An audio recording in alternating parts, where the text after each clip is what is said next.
Hello everybody and welcome back to my channel. I am Achal and in this today's video I am going to cover one of the most important thing which is previous year का discussion from your paper named European Classical Literature of first year first semester BA English Honors। और आप लोगों में से कई लोगों का message आ गया मुझे इस चीज़ से रिलेटेड कि इंपॉर्टेंट क्वेश्चन। तो या I am here with the previous year और इम्पॉर्टेंट क्वेश्चन भी मैंने इंक्लूड कर दिए हैं। उन चीज़ों का डिस्कशन हम करने वाले हैं।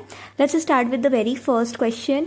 उससे पहले I really want to tell this that don't forget to subscribe the channel because it really take time to make notes. और सच बताऊँ तो मेरा भी एग्ज़ाम है but still I am so dedicated to make video. And अगर आप channel subscribe करोगे तो that will really motivate me and we are near 2K। तो आई होप कि आप सब्सक्राइब करोगे एंड जल्दी जल्दी will able to complete this. Now let's come to the very first question जो कि है analyse how the female character in a Odyssey play a wider role in the narrative of the epic. तो सबसे पहले इस ओडिसी जो है इसको मैंने डिस्कस कर रखा है अच्छे से। 2 पार्ट्स में वीडियो थोड़ी बन गई हैं क्योंकि मैंने डिटेल्ड एक्सप्लेनेशन दिया है। तो इस सवाल में पूछा गया है फीमेल कैरेक्टर्स के रोल को एनालाइज करना in this narrative of the epic. तो सबसे पहले आप मेन आर्ग्यूमेंट अपने इंट्रोडक्शन में क्या प्रोवाइड कर सकते हो कि जो होमर की ओडिसी वर्क है ये केवल एक कहानी नहीं है बल्कि हम देखते हैं इसमें ओडिसिस की लॉन्ग जर्नी, अपने घर पे वो कैसे आते हैं, क्या क्या चीज़ें फेस करके आते हैं। लेकिन यहाँ पे जो नैरेटिव है वो काफ़ी ज़्यादा डीपली सेप्ड हुआ है फीमेल कैरेक्टर्स के थ्रू भी। और ये जो विमेन होती हैं they guide, they test, they support and they challenge the hero जो कि ओडिसी हैं, making them the central to the development of the plot. और इनके जो भी एक्शंस होते हैं ये शो करते हैं एपिक के वैल्यूज़ को, इंटेलिजेंस को, लॉयल्टी को और वुमेन की भी स्ट्रेंथ को as much as heroism in man. फिर आप क्या लिख सकते हो आगे। तो सबसे पहले अब मेन कंटेंट बॉडी वाले में तो आपको फीमेल कैरेक्टर्स के नाम भी पता होना चाहिए कि आप किन किन का नाम ले सकते हो whenever you are talking about female character role. So सबसे पहले हमारी फीमेल फिगर होती हैं एथेना। आपने देखा होगा किस तरीके से बिल्कुल स्टार्टिंग से ही वो कितनी सपोर्टिव होती हैं और डिसेस के थ्रू आउट जर्नी वो सपोर्ट कर रही होती हैं, वो गाइड करती हैं काफ़ी विजडम के साथ। इवन वो ओडिसिस के जो बेटे हैं टेलेमेकस इनको प्रोटेक्ट भी करती हैं and helps restore order in Ithaca. And इनका जो प्रेजेंस है ये क्या शो कर रहा है, ये शो कर रहा है कि डिवाइन फीमेल पावर बहुत ज़रूरी है हीरो के सक्सेस के लिए। दूसरी फीमेल कैरेक्टर आप पेनेलोपी को बोल सकते हो जो कि ओडिसिस की वाइफ हैं। तो हम देखते हैं कि ये भी इक्वल वाइटल रोल प्ले कर रही हैं। इनका जो फेथफुलनेस है और इनकी जो इंटेलिजेंस है वो मिरर कर रहा है ओडिसिस के खुद के क्लेवरनेस को। एंड इनके trick of weaving and unweaving the shroud see resist the suitors and protect her household. मतलब किस तरीके से ये सूटर्स को रोक के रखती हैं। जितने भी सूटर्स इन पे अटैक करने की कोशिश करते हैं कि अब तो इनका हस्बैंड नहीं है वो उनसे शादी कर ले। पेनेलोपी की जो स्ट्रेंथ है इट कीप्स द किंगडम, बिल्कुल क्योंकि ये मजबूत रहती है इसीलिए जो किंगडम है वो स्टेबल रहता है इनके हस्बैंड के एब्सेंस में भी। जो क्या शो कर रहा है इनके लॉयल्टी और विजडम को at home are as heroic as bravery in war. मतलब यहाँ पे आप केवल ऐसा नहीं कर सकते हो कि जो इंसान वॉर में लड़ रहा है वही बड़ा है। तो यहाँ पे घर पे भी रह के ये विजडम और लॉयल्टी के साथ सब कुछ मेंटेन करके रखती है। इनके हस्बैंड नहीं होता है फिर भी सूटर्स से बच के पूरे अपने फैमिली को और घर को रख रही होती हैं ये। फिर हम दूसरी विमेंस को भी देखते हैं जो ओडिसिस के जर्नी को काफ़ी सिंबॉलिक वे में शेप करती हैं, जैसे सर्सी और इवन कैलिप्सो को भी हम देखते हैं कि वो कैसे टेस्ट कर रही होती है ओडिसिस के सेल्फ कंट्रोल और लॉयल्टी को, जो रिप्रेजेंट कर रहा है कि distraction from his true purpose. और इन जितने भी फीमेल कैरेक्टर्स को हमने देखा और इनका जो मैजिकल वर्ल्ड है ये हाईलाइट कर रहा है ओडिसिस के inner struggle between this desire and duty. हम नौसिका को भी देखते हैं ऑन द अदर हैंड जो काइंडनेस ऑफर करती है, हॉस्पिटैलिटी ऑफर करती है, जो डेमोन्स्ट्रेट कर रहा है किस चीज़ के इंपॉर्टेंस को, compassion in a dangerous world. और जितने भी वुमेन्स रही हैं इस पूरे ही एपिक में उन्होंने एक डेप्थ ऐड करा है और इनके थ्रू होमर ने क्या एक्सप्लोर करा है, कुछ ऐसे theme like temptation, loyalty, maturity और एक balance between human and divine forces. और बिना इन फीमेल कैरेक्टर के बिना ओडिसिस की जर्नी कहीं ना कहीं वो कर लेते, but that must have lose its emotional and moral complexity. तो इनका होना बहुत ज़रूरी था इस पूरे ही एपिक को सेव करने के लिए। Finally you can provide a conclusion कि किस तरीके से जो ये फीमेल कैरेक्टर्स हैं ये सेंट्रल हैं टू द एपिक स्ट्रक्चर और इसके मीनिंग में, वेदर एज अ गाइडर और as a protector, as a challenger, ये एक सिंबल है एंड ये कहीं ना कहीं ओडिसिस की आइडेंटिटी को सेव कर रही हैं और डिफाइन कर रही हैं इस पूरे ही किस तरीके से स्टोरी प्रोग्रेस हो रही है उस चीज़ को।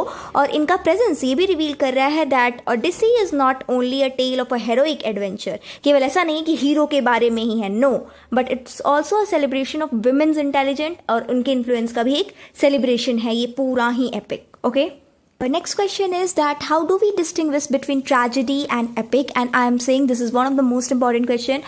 और आप अटेम्प्ट करके आना अगर, क्योंकि आपको इसमें ना चीज़ें याद करनी है, ट्रेजेडी क्या है, एपिक क्या है, आपको एक डिफरेंस पता है तो यू कैन राइट इट।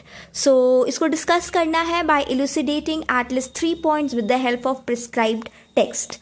तो again you will give a introduction that tragedy और एपिक दो मेजर क्लासिकल जॉनराज हैं एंड दोनों की ही अपनी स्टाइल है, अपना पर्पस है और अपना इमोशनल इम्पैक्ट है। वाइल हम दोनों में देखते हैं कि ये लोग हेरोइक फिगर से डील कर रहे होते हैं, सीरियस थीम होता है, but they differ in structure, scope and kind of experience they offer to the audience. यानी ज़रूरी नहीं है कि जो चीज़ आपको एपिक को देख के महसूस हुई एज अ ऑडियंस वो ट्रेजेडी को भी देख के होगी। तो ये डिफरेंसेस हैं जो that become clear when we compare text, like जब हम सोफोक्लिस की एंटिगनी और होमर की ओडिसी पढ़ेंगे तो ये डिफरेंस आपने पढ़ा ही है, तो आप ये डिफरेंस दिखा सकते हो कि कैसे one is a tragedy and one is a epic. सबसे पहला मेजर डिस्टिंक्शन है वो है स्कोप। यानी अगर हम एपिक की बात करें, मान लो चलो हम ओडिसी की बात करते हैं, तो it covers a wide range of event. बहुत सारे इवेंट्स हो रहे हैं, देख रहे हो कि कैसे चीज़ें ही हुई जा रही हैं, इतने इवेंट्स हुए जा रहे हैं, कई जगहों को दिखाया गया है, कई कैरेक्टर्स हैं and it is stretching across years and बहुत सारे एडवेंचर को दिखा रहा होता है एपिक। लेकिन tragedy is something, just for example आप एंटिगनी का ले लो, तो इट फोकसेस ऑन एक छोटे से सिंगल क्राइसिस पे, कुछ एक बात हुई उस पे with in a limited time, एक लिमिटेड टाइम और स्पेस होता है एपिक में, लेकिन ट्रेजेडी में ये बात नहीं होती है। तो ये क्या होता है ना, इसकी वजह से ट्रेजेडी काफ़ी कॉन्सेंट्रेटेड इमोशनल इंटेंसिटी हो जाता है एंड इट गिव्स दैट, लेकिन जो एपिक है ये एक ब्रॉड एक्सप्लोरेशन देता है ऑफ लाइफ। ठीक है, तो ये डिफरेंस है, स्कोप का एक डिफरेंस है कि एपिक इज समथिंग जो डिफरेंट अलग अलग बहुत सारे कैरेक्टर्स हैं, बहुत सारे इवेंट डिस्कस हो रहे हैं, बहुत सारे प्लेसेस डिस्कस हो रहे हैं और एक लंबा खिंच रहा है, बट ट्रेजेडी इज समथिंग जो कि एक सिंगल क्राइसिस पे फोकस कर रहा है। सेकेंड डिफरेंस होता है टोन और इमोशनल एक्सपीरियंस का। अगर हम ट्रेजेडी की बात करें तो इनका एम होता है कि हम ऑडियंस के अंदर एक फियर, पिटी क्रिएट कर देना and that lead to catharsis. Catharsis is something the emotional cleansing of audience. Just for example हमने एंटिगनी में कॉन्फ्लिक्ट देखा एंटिगनी और क्रियॉन के बीच में, तो that build toward a tragic downfall that produces a deep emotional impact. मतलब हमने देखा कि इन दोनों के बीच में कॉन्फ्लिक्ट हुई और उसकी वजह से कैसा डाउनफॉल हो गया। ठीक है, तो दैट उसने क्या प्रोड्यूस करा, एक इमोशनल इम्पैक्ट। हमने जब एंड किया उस ट्रेजेडी का, एंटिगनी का, at the end we were emotional कि एंटिगनी की भी डेथ हो गई, हेमन की भी डेथ हो गई, क्रियॉन की वाइफ की भी डेथ हो गई और सब कुछ एक डाउनफॉल की तरफ चला गया। लेकिन अगर हम एपिक में देखें तो it mixes that danger with wonder, यानी डर भी होता है, बट जब हमने ओडिसियस की जर्नी को देखा तो that felt like that wonder, वो वंडर सा लग रहा था एंड वहाँ पे इंस्पिरेशन होता है रदर देन कैथारसिस। कैथारसिस नहीं होता है, वहाँ पे इंस्पिरेशन होता है। एंड ओडिसी क्या इंक्लूड करता है, वहाँ पे हम मोमेंट ऑफ जॉय देख सकते हैं, सफरिंग देख सकते हैं, एडवेंचर देख सकते हैं और रीयूनियन भी देख सकते हैं। तो इसकी वजह से ना अलग अलग इमोशनल जर्नी होती है जब आप एपिक पढ़ोगे तो, बट जब ट्रेजेडी पढ़ोगे तो you will feel fear, pity, sad, ये सब सा होगा, सीरियस सा थीम होगा उसका। तीसरा जो डिफरेंस होता है ये जो हीरो होते हैं उनके रोल में। तो एपिक में जनरली जो हीरो होते हैं वो ओडिसिस की तरह होते हैं, like they grow through long journey and face many external challenges and उनकी स्टोरी जो होती है is one of survival and discovery.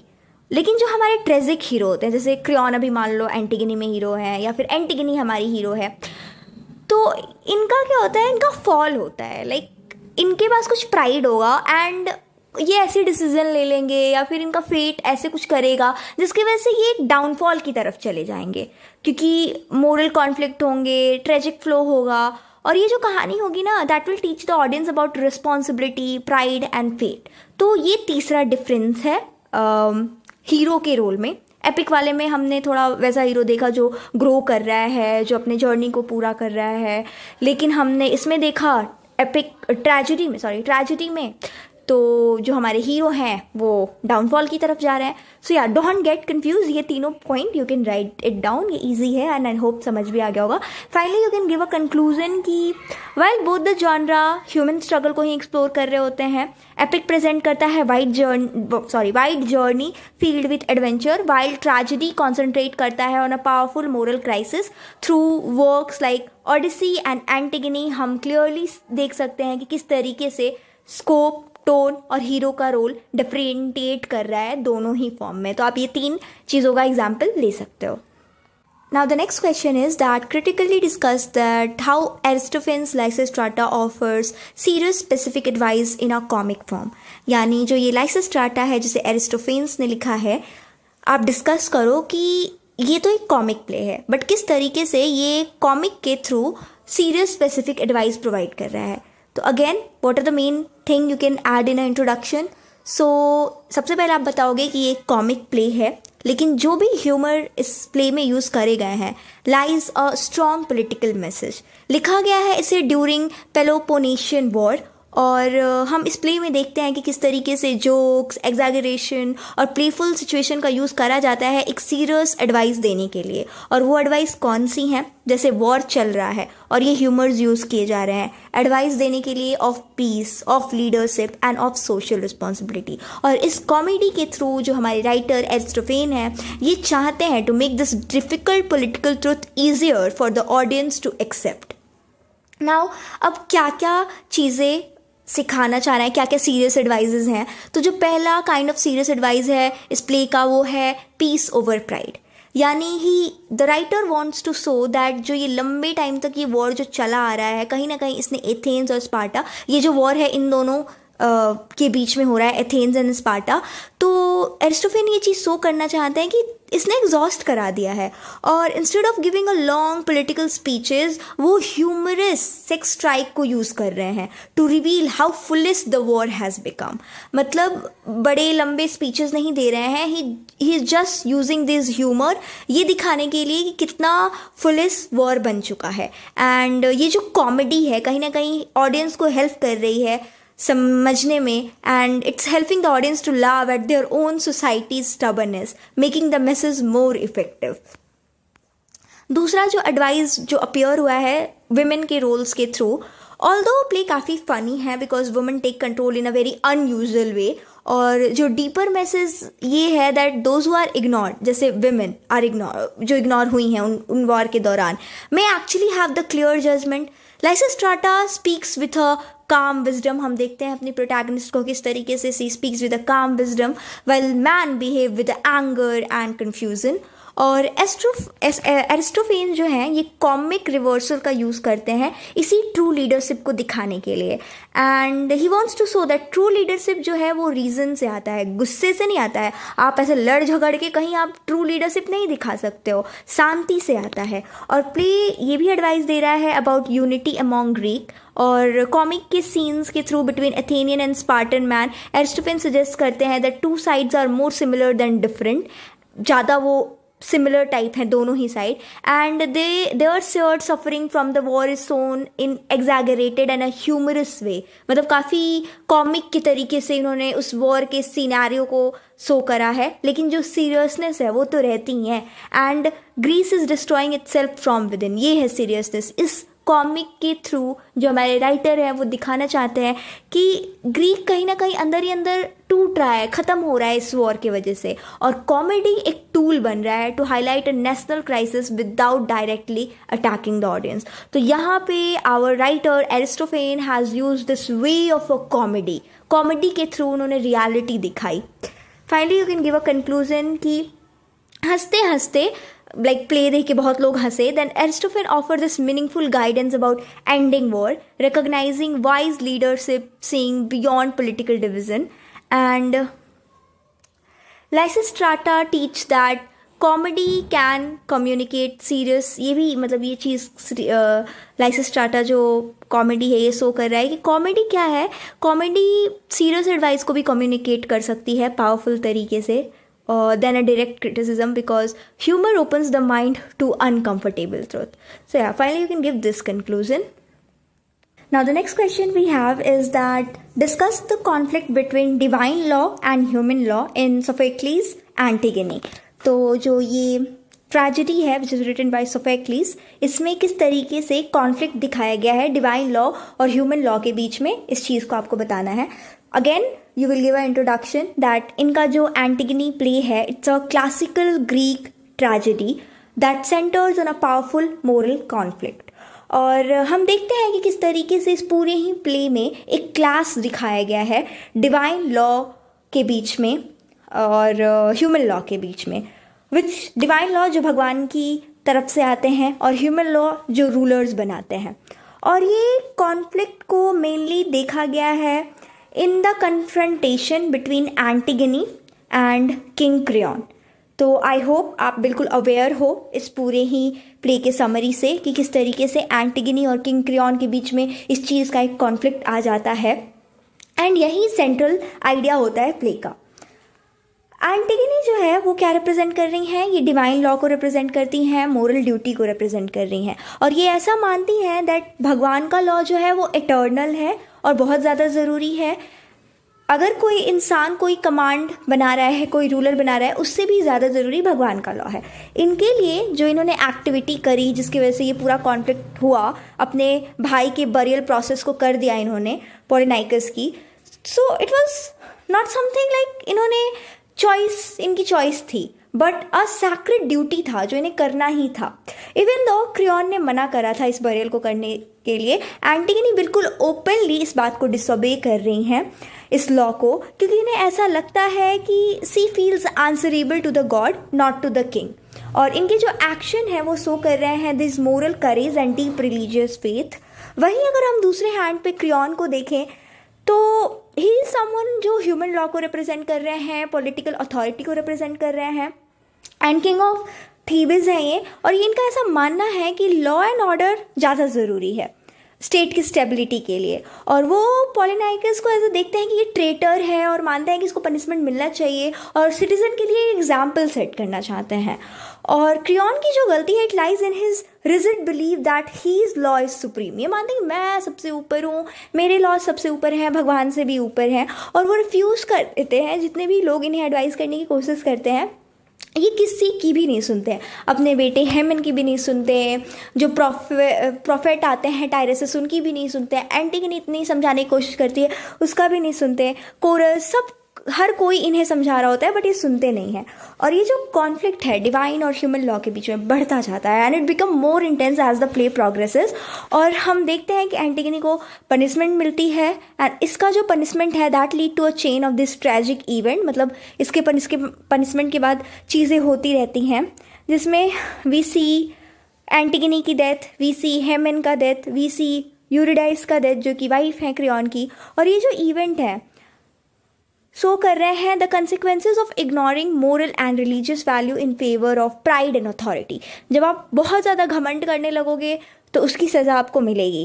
And यहाँ पे जो हमारे राइटर हैं सोफोक्लिस ये सजेस्ट कर रहे हैं जब ह्यूमन लॉ क्रूअल और इनफ्लेक्सिबल बन जाए और जस्टिस के अगेंस्ट जाए तो चीज़ें ऐसे ही होती हैं. And finally you can give a conclusion कि इन कॉन्फ्लिक्ट के जो हुए एंटिगनी और क्रियॉन के बीच में through out the story, the writer wants to explore the tension between moral duty and political power. और ये जो ट्रेजेडी है ये शो कर रहा है कि ह्यूमन के द्वारा जो लॉ बनाए गए हैं that must respect divine justice and human values. Now let's come to the final question, which is discuss the conventions used in the representation of a tragic protagonist with suitable examples. और इसके लिए again you will provide introduction first कि हमें वो सारे conventions यानी rules बताने हैं कि किस तरीके से ट्रेजेडी में ट्रैजिक हीरो को यानी ट्रैजिक प्रोटैगनिस्ट को रिप्रेजेंट करा जाता है. तो क्लासिक ट्रेजेडी में ना कुछ सर्टेन कन्वेंशंस होते हैं, मतलब रूल्स होते हैं कि किस तरीके से हमें पोर्ट्रे करना है अपने ट्रैजिक प्रोटैगनिस्ट को, और ये कैरेक्टर मतलब वो जो हीरो होगा ना उसके अंदर ये कैरेक्टर होना चाहिए। They are often noble, morally aware, and उनके साथ ऐसा कुछ होगा कि वो किसी कॉन्फ्लिक्ट में फंस जाएंगे और वो कॉन्फ्लिक्ट ऐसा होगा जो उनको डाउनफॉल की तरफ लेके जाएगा। एंड जो रिप्रेजेंटेशन होता है ट्रैजिक हीरो का, ये हेल्प करता है ऑडियंस को उस पूरे ही ट्रेजिडी के थीम ऑफ फेट को समझने में, रिस्पॉन्सिबिलिटी को समझने में, इवन रियल लाइफ में भी ह्यूमन एरर को समझने में। और अगर हम कैरेक्टर्स देखें जैसे एंटिगनी एंड क्रियॉन, हम देख सकते हैं कि किस तरीके से ये जितने भी कन्वेंशंस हैं, ये रूल्स हैं, ये वर्क कर रहे हैं, क्योंकि ये एक ट्रेजेडी है और ट्रेजेडी में प्रोटैगनिस्ट कैसा होना चाहिए ये हम यहाँ पे देख सकते हैं। एंड अब आप मेन पॉइंट ये बताओगे कि सबसे इम्पॉर्टेंट कन्वेंशन पहला जो है वो ये है that tragic protagonist usually belongs to a noble और रिस्पेक्टेड बैकग्राउंड, मतलब वो थोड़े अमीर वमीर होते हैं। और जैसा कि हमने एंटिगनी का ही हम चलो एग्जांपल लेते हैं, तो एंटिगनी इडिपस की बेटी हैं एंड क्रियॉन भी किंग है थेबिस के, तो दोनों का नोबल और रिस्पेक्टेड बैकग्राउंड है और इनके जो हाई स्टेटस हैं make their fall more impactful and meaningful for the audience. दूसरा जो की फीचर होता है एक मोरल कॉन्फ्लिक्ट का प्रेजेंस होना, जैसे ट्रैजिक प्रोटैगनिस्ट जो होंगे ना वो फंस जाएंगे दो चीज़ों के बीच में, लाइक कि कौन सी ड्यूटी हम फॉलो करें, ये फॉलो करें या वो फॉलो करें। जैसे एंटिगनी को हमने देखा प्ले में कि कैसे वो फंस जाती हैं कॉन्फ्लिक्ट में कि वो डिवाइन लॉ को फॉलो करें या किंग के लॉ को फॉलो करें। वैसे ही क्रियॉन भी स्ट्रगल फेस कर रहे हैं between ruling formally and listening to reason. और ये जो इनर कॉन्फ्लिक्ट होता है ना, उनके जो ट्रैजिक हीरो या हीरो होते हैं काफ़ी मुश्किल बनाता है डिसीजन लेने में। और कुछ कन्वेंशन है जैसे ट्रैजिक फ्लॉ का होना, और इसे हमर्शिया कहते हैं ट्रैजिक फ्लॉ को। तो एंटिगनी में हमने देखा इनका फ्लॉ क्या है, इनका एक्सट्रीम डिटर्मिनेशन जो इनको रोक रहा है कॉम्प्रोमाइज़ करने से। वही क्रियॉन को हमने देखा इनका रिजिड प्राइड और इनका इनएबिलिटी, दूसरों की एडवाइस सुनने की जो इनकी इनएबिलिटी है वो। एंड ये जो फ्लॉज हैं, ये जो गलतियां हैं, इनको इनके डिस्ट्रक्शन के टुवर्ड लेके जाती हैं even when there intention seem right. Finally tragic protagonist undergoes recognition, और आप इसे एनाग्नोरिसिस कह सकते हो। क्रियॉन को मतलब बाद में रियलाइज होता है, बट टाइम चला गया होता है तब इनको अपनी गलतियाँ रियलाइज होती हैं दैट उन्होंने एक टेरेबल मिस्टेक बना दिया है। और ये जो रिकॉग्निशन है ये ट्रेजेडी को और पावरफुल बनाता है। और एंटिगनी की जो डेथ है वो रिवील कर रही है the cost of this moral resistance. Finally you can give a conclusion कि ट्रेजिक प्रोटैगनिस्ट जो होते हैं ये नोबिलिटी, कॉन्फ्लिक्ट, फ्लॉ और फाइनल रिकॉग्निशन के थ्रू सेव किए जाते हैं। We have a character like Antigone and Creon जो ये चीज़ें शो कर रहे हैं to work together and create a powerful emotional experience and explore the limit of a human choices. मतलब देखो ट्रैजिक और एपिक से सवाल आएगा, और ये सवाल किस यूनिट से होगा आपको पता होना चाहिए, एरिस्टोटल की पोएटिक्स से। लेकिन आप इस चीज़ों को समझाओगे जो एरिस्टोटल ने बताया है, जो भी डेफिनेशन आपने सीखी है, लेकिन आप भूलना मत आपके सिलेबस में 2 एग्जाम्पल्स भी हैं। एपिक के नाम पे आपके पास ओडिसी है जिसे होमर ने लिखा है, और ट्रेजेडी के नाम पे आपके पास एंटिगनी है जिसे सोफिक्लिस ने लिखा है। तो आप दोनों का ही जिक्र करोगे जब भी आप ट्रेजेडी और एपिक के बीच में डिफरेंस दे रहे होगे, तो ये एक बहुत अच्छा इम्पैक्ट क्रिएट करेगा। एंड या दिस इज़ हेयर, यहाँ पे डिस्कशन ख़त्म होती है। ऑल्सो ये PDF मैं टेलीग्राम पे भेज दूँगी, और भी क्वेश्चंस हैं इस PDF में, तो आप पढ़ लेना, क्योंकि मैं वो डिस्कस नहीं करी क्योंकि वीडियो बहुत लंबी हो जाएगी। एंड या चैनल सब्सक्राइब करना मत भूलना।